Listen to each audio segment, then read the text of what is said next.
బాధలలో ఉన్నావేమో, యేసయ్య నీకు ఉల్లాస వస్త్రం.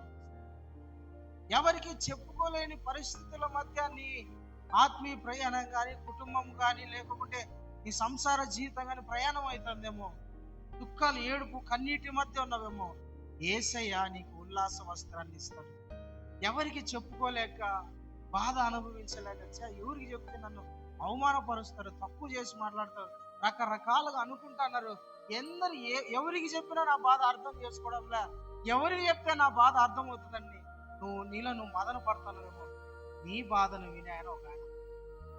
ఎవరు నీ బాధ వినరు, విన్నా అర్థం చేసుకోరు, విన్నా అర్థం చేసుకున్నా తీర్చలేరు. అయితే వినే ఆయన, అర్థం చేసుకునే ఆయన, అర్థం చేసుకుని నీ బాధను తీర్చే ఆయన ఒకడే, ఆయనే ప్రభు అయిన యేసు. ఆయన నీ దుఃఖమును, నీ బాధను, నీ కష్టాన్ని విని నీకు ఉల్లాస వస్త్రాన్ని ధరింపజేస్తాడు.